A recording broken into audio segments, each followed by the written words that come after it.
Hello दोस्तों, maths academy by Rahul Sharma में आप लोगों का बहुत बहुत स्वागत है। So today we are going to start a topic from operations research, that is linear programming problem. Linear programming problem also known as LPP. What is LPP, how it solves the problem into the management field, into the business decision making, ये सारी चीज़ें हम यहाँ discuss करने वाले हैं। So first in this video we are going to deal with the introductory part, that actually what is LPP और कैसे ये डिज़ाइन होती है, क्या इंफॉर्मेशन एक्सट्रैक्ट हमें क्वेश्चन से करनी होती है। So all these small things we are going to understand in this video.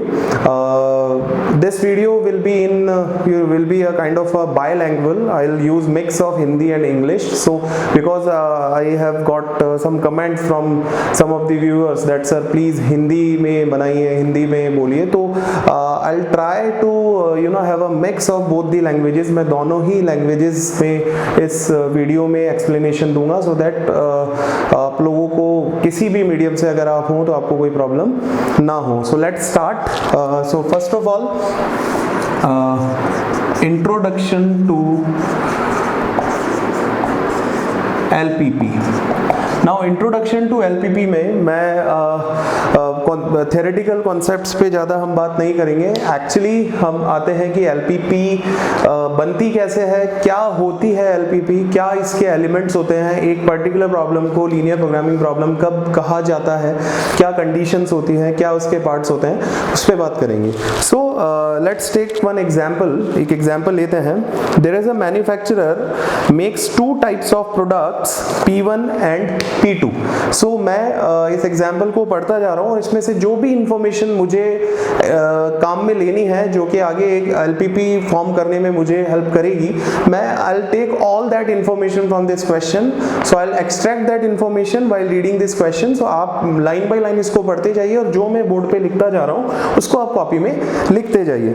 So again I am reading. A manufacturer makes two types of products P1 and P2. So एक manufacturer है जो दो product बना रहा है P1 and P2. Okay, using two machines M1 and M2. Okay, there are two machines, so I'll write M1 and M2. दो machines वो इनके प्रोडक्शन में काम में ले रहा है और ये दो प्रोडक्ट्स वो बना रहा है। Okay, 1 unit of P1 requires 3 hours at machine M1. 1 unit of P1 requires 3 hours at machine M1. मतलब P1 की एक यूनिट बनाने में मशीन M1 में पे 3 hours की प्रोसेसिंग लगती है। So okay, so 1 unit requires 3 hours per unit at P1. So P1 product की एक यूनिट को फॉर्म करने में 3 आवर्स की प्रोसेसिंग M1 पे होती है and 1 hour at machine M2 and 1 hour at machine M2। Okay, first of all मैं ये टेबल फॉर्म कर दूंगा और उसके बाद में इस टेबल को पूरा हम कोरिलेट कर लेंगे इस थ्योरेटिकल केस से, सो दैट आपके माइंड में ये बैठ जाए कि कैसे इंफॉर्मेशन एक्सट्रैक्शन करना है। अभी हम सिर्फ ये सीख रहे हैं कि क्वेश्चन से, जो केस आपको क्वेश्चन में गिवन है, whatever case is given in your question paper, how to extract the information out of it. Okay, so 1 hour at machine M2 and 1 unit of P2 requires 2 hours at each of the machines. 1 unit of P2 requires 2 hours at each of the machine. यानी P2 की एक unit के production में M1 और M2 से पे दोनों पे ही 2 hours का प्रोसेसिंग होती है। So 2 hours per unit at M1 and 2 hours per unit at M2। ठीक है, आगे बढ़ते हैं। The profit contribution from each unit of P1 and P2 are rupees 60 and 50 respectively. The profit contribution of each unit of P1 and P2 means P1 और P2 से per unit जो profit हो रहा है कंपनी को, वो है P1 से 60 रुपीज एंड P2 से 50 rupees respectively. Means first is P1 and second is P2। So P1 में 60 रुपीज पर यूनिट का प्रॉफिट कंपनी अर्न कर रही है एंड P2 से 50 रुपीज पर यूनिट का प्रॉफिट कंपनी अर्न कर रही है, ठीक है। The number of hours available per week on machine M1 and M2 are 60 and 40 respectively। ये चीज है समझने की। एक्चुअली हमने यहाँ कहा कि P1 and P2 जो दो मशीन्स आपके यहाँ है, सॉरी दो प्रोडक्ट्स जो बनाने के लिए जो दो मशीन्स आपके पास में M1 और M2 अवेलेबल हैं, उन मशीन्स की प्रोसेसिंग का ये है कि P1 की एक यूनिट बनाने में M1 3 आवर्स की प्रोसेसिंग होती है और M2 पे 1 आवर की प्रोसेसिंग होती है और एक यूनिट P1 की रेडी हो जाती है। सिमिलरली मशीन M1 पे 2 आवर्स की प्रोसेसिंग और मशीन M2 पे भी 2 आवर्स की प्रोसेसिंग होने के बाद में P2 की एक यूनिट फॉर्म हो जाती है। Now there is a limitation because if you are working with laborers, उन लेबर से काम कराने की भी एक लिमिटेशन है कि पर डे, पर वीक, पर मंथ आप इतने आवर्स काम इनसे करवा सकते हैं। मशीन के रन करने का भी एक टाइम होता है, एक लिमिट होती है, क्योंकि उससे ज़्यादा वो ओवर यूटिलाइजेशन हो जाएगा और हो सकता है मशीन ब्रेक डाउन हो जाए। सो उसी के अकॉर्डिंग इन्होंने दिया है that total availability, so total availability of machine M1 and M2, so total availability for machine M1 is 60 and 40, so 60 and 40, machine M1 60 hours and machine M2 40 hours। ये उस particular time duration की limitation है जिस duration के लिए इस case को हमें डिस्कस करना है। बिकॉज लास्ट लाइन आप देखिए, if it is desired to maximize the profit how many units of each product be manufactured. I will translate it into the Hindi that if the company wants to maximize its profit, what should be the number of unit for P1 and what should be the number of unit for P2। अगर company अपने profit को maximise करना चाहती है तो वो P1 की कितनी यूनिट्स बनाए और P2 की कितनी यूनिट्स बनाए। This is what actually the question is all about. Now ये क्वेश्चन तो उसने पूछ लिया, बट इस क्वेश्चन में उसने कहा है कि हमें अभी यहाँ पे सीखना है कि इसको LPP में कैसे कन्वर्ट करेंगे, how we will convert it into the linear programming problem. मैं इसको एक बार वापस केस को समराइज करता हूँ। एक कंपनी है, दो प्रोडक्ट बनाती है, उन दोनों प्रोडक्ट्स के प्रोडक्शन में M1 और M2 नाम की दो टाइप्स की मशीन्स वहां काम आ रही है। P1 की एक यूनिट बनाने में मशीन M1 पे 3 आवर्स की प्रोसेसिंग होती है, मशीन M2 पे 1 आवर की प्रोसेसिंग होती है। उसी तरह से P2 की एक यूनिट बनाने में मशीन M1 पे 2 आवर्स की प्रोसेसिंग होती है एंड मशीन M2 पे भी 2 आवर्स की प्रोसेसिंग होती है। Now the profit contribution of P1 is 60, means if 1 unit of P1 is been sold into the market, the company earns 60 rupees from that particular unit and 50 rupees in case of P2. But there is a limitation that M1 can be run for 60 hours and M2 can be run for 40 hours. So under these limitations, under these profit conditions, what will be the maximum profit for the company? This is the ultimate question which is related to LPP and which we need to solve. But we'll solve it in 2 or 3 steps. First of all, we will convert this theoretical case. First we have extracted the entire information। अब मुझे theoretical case को देखने की भी जरूरत नहीं है क्योंकि वहां से मैंने ये सारा information अपने यहाँ ले लिया है। And if it is talking about profit, yes, whenever we are dealing with any of the techniques of operation research, especially the LPP, simplex method, assignment problem, transportation problem, we always have either of the two objective। हमारे दो objectives में से कोई एक होता है, either profit maximization and cost minimization। ये बहुत टेक्निकल चीज लग रही है, लेकिन अगर जनरल कॉमन सेंस में हम देखें तो प्रॉफिट का मैक्सिमाइजेशन ही तो आपका ऑब्जेक्टिव होगा। कौन सी कंपनी है जो प्रॉफिट के मिनिमाइजेशन के ऑब्जेक्टिव के साथ में प्रोडक्शन करेगी और मार्केट में सर्वाइव कर पाएगी? Similarly cost minimization will be the objective, right? So in this case, since it is talking about profit, so profit maximization will be your ultimate objective. Now under all these data we'll try to convert it into the LPP। कैसे इस theoretical information को, इस extracted information को हम LPP में convert करेंगे, ये अब हम आगे देखते हैं. Yes, so we have extracted the information. Now we will try to or not try to, we will surely convert this information into the linear programming problem, right? So the question, before going to the linear programming problem, let me tell you the elements of an LPP. एक LPP के क्या elements होते हैं? तो दो ही होते हैं. First element is what is your objective function. आपका ऑब्जेक्टिव फंक्शन क्या है, and this objective has some limitations under which it needs to be maximized. Whatever your objective is, minimization of cost or maximization of profit, whatever it is, it should be completed, it should be achieved under some limitations, and these limitations are called as constraints. जब भी हम theoretical paper like OR की बात करते हैं, जैसे ही थोड़ी सी theory आती है, पढ़ाने वाले को भी और पढ़ने वाले को दोनों को मज़ा नहीं आता. सो इसको इतना ही रखते हैं. अब मैं वापस अपने क्वेश्चन पे आते हैं हम. सो हमारा क्वेश्चन जो था, क्वेश्चन से हमने इंफॉर्मेशन एक्सट्रैक्ट कर ली है. नाउ उस इंफॉर्मेशन में, उस इंफॉर्मेशन के अंदर हमें यही बोला गया है what number of units for P1 and what number of units for P2 should be produced so that the profit will be maximized. So सबसे पहले हमें यही क्लू वहाँ से मिल गया कि ये number of units for P1 और P2 की बात कर रहा है. So we'll write, let me rub it. So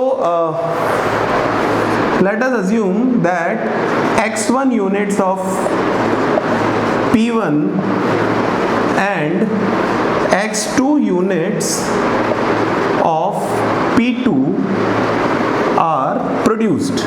Let us assume by the company. So x1 units of P1 and x2 units of P2 are being produced by the company. So first of all we will work upon the objective function. Now what is objective function? So objective function is to maximize the profit. So first of all we should know what exactly the profit is. So एक बार आप देखिए, जो table हमने जो information निकाली है, उस information में लिखा हुआ है that profit from 1 unit of product P1 is 60 rupees and profit from 1 unit of P2 is 50 rupees. So in this case, if 1 unit of P1 is giving me 60 rupees and 1 unit of P2 is giving me 50 rupees, then simple mathematics आप लगाइए. अगर एक unit of P1 मुझे 60 rupees दे रही है, तो मैंने यहाँ पे x1 यूनिट्स प्रोड्यूस करी है, so it will give me a profit of what, 60 into x1. Similarly, 1 unit of P2 is giving me 50 rupees. That means x2 units of P2 will give me 50 x2, and my total profit will be 60 x1 plus 50 x2. Repeat करता हूँ. P1 की x1 units आपने बनाई और P1 की एक unit से 60 rupees का प्रॉफिट हो रहा है, तो x1 यूनिट से 60 x1 होगा. सिमिलरली P2 की आपने x2 यूनिट्स बनाई और उसकी एक यूनिट से 50 रुपीज का प्रॉफिट हो रहा है, तो टोटल 50 x2 उसका टोटल प्रॉफिट होगा.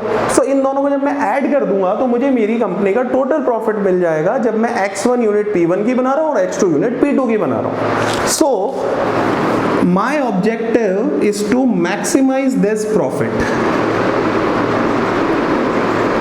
राइट. सो इस प्रॉफिट को मैं लिखूंगा Z.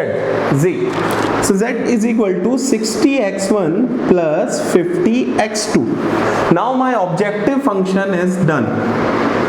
I'll write it over here. Objective function is maximize Z is equal to 60 x1 plus 50 x2.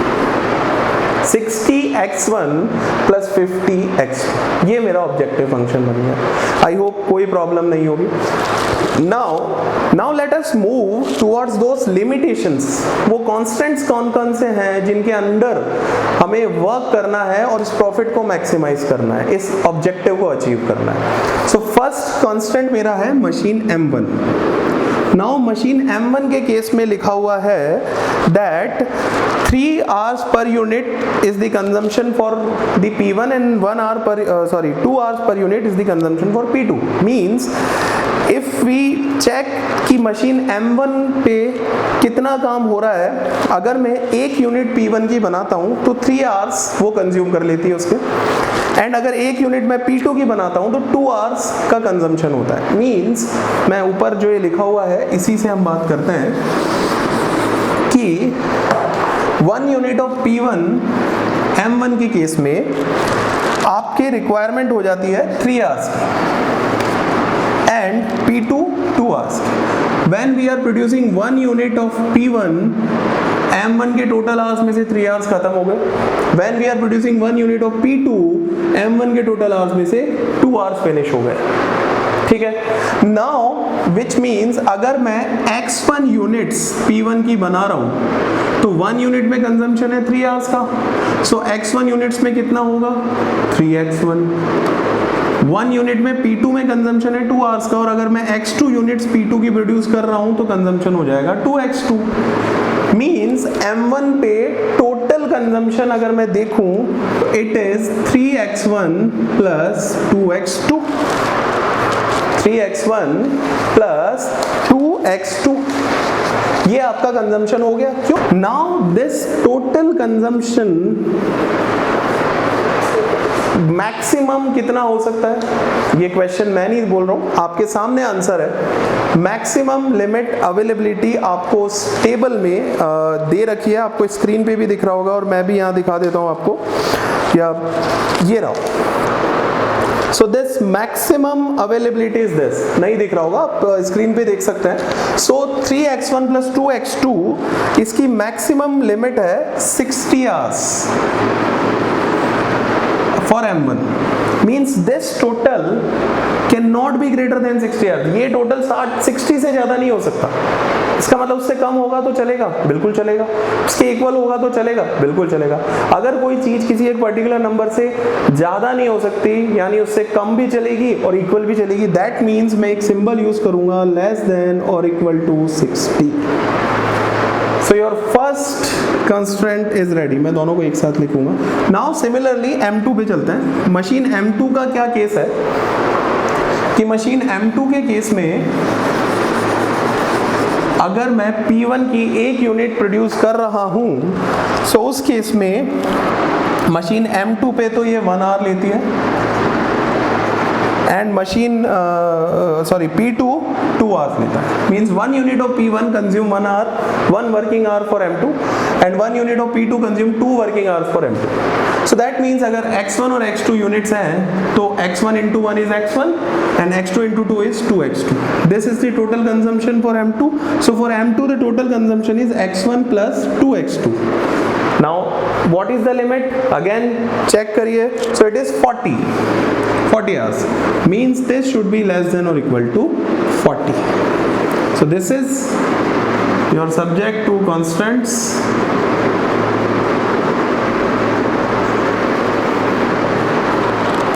Three X1 plus 2X2 less than or equal to 60.